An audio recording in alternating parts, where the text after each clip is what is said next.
मुझ असमर्थ को ऐसी प्रतिकूलता दी गई कि वो शरणागति बन गई, नहीं तो शायद न बनती।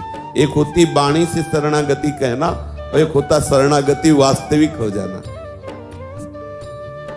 मोको ठौर ना और कहूं, बचपन से घर तो कोई थोड़ा राग था तो वो ऑपरेशन हो, कोई था नहीं, पास में कोई पानी देने वाला नहीं, जहां रह रहे थे वहां से निकाल दिए गए कि किडनी खराब है, आगे बढ़ेगी किडनी की खराबी तो लाखों रुपया कौन लगाएगा बाबा जी पर लाख। कोई नहीं पूछता, कोई नहीं पूछता, विश्वास कर लो।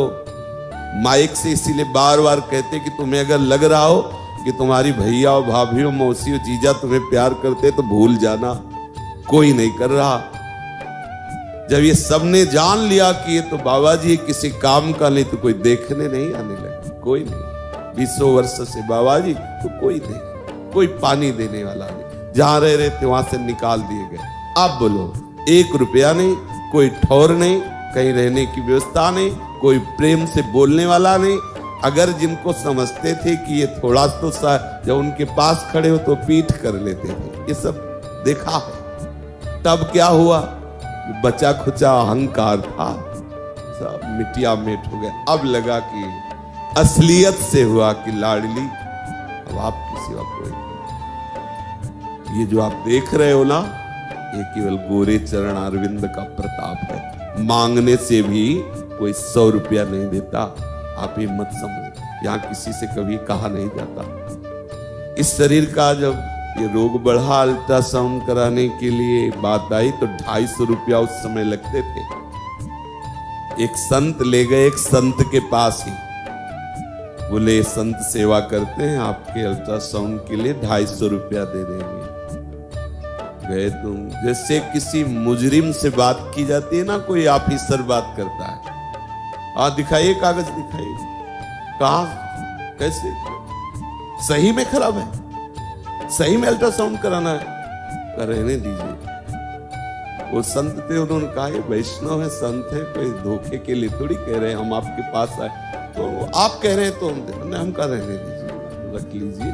फिर बलराम ने करवाया तो बलराम ब्रजवासी, सब देखा है, यही देखा है। ये जो आप देख रहे हो ना, ये केवल स्वामिनी के महल की कृपा है, स्वामिनी के महल की, उनकी मौज आ गई वो ऐसे। अगर ठौर कहीं है तो भागना पड़ता। जानते हो मन ने क्या निश्चय किया, अब मरना है, बस इसी रज में मरना है। सत्य कहते रात्रि में जब शयन करना होता तो अब हमें तो पता नहीं था, चूंकि ज्यादा पढ़े लिखे नहीं थे, तो लगा कि किडनी खराब को हम तब कभी भी मर सकते हैं। डॉक्टर ने कहा था कि आप 5 साल में मर जाओ, तो हम कहा कभी भी मर सकते हैं। तो रोज राधा वल्लभ जी की छवि ऐसे प्रसादी चुनरी से अपनी छाती में बांधते, रज लगाते, चरना मत पीते, क्योंकि कोई देने वाला तो था ले, तो उनका पता नहीं रात में मर जाए तो बड़ा अच्छा समय कटता। आपको सही बताए, भजन करना थोड़ी पड़ता था, बिल्कुल तैयारी में रहते थे। प्रियालाल के प्रति जो शरणागति हुई, ये प्रियालाल की कृपा हुई कि मुंह को और ठौर को। सच्ची बात, आप वो आज देखकर आपको लगता है कि अरे भाई नहीं था, यही की बात है।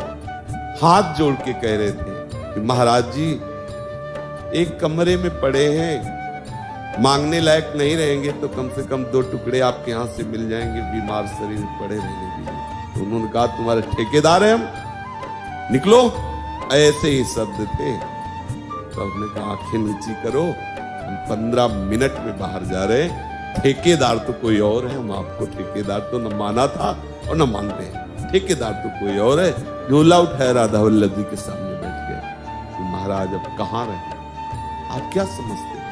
आप आज देख रहे हो कि अरे भाई ये लाडली का है, ये लाडली का विधान है।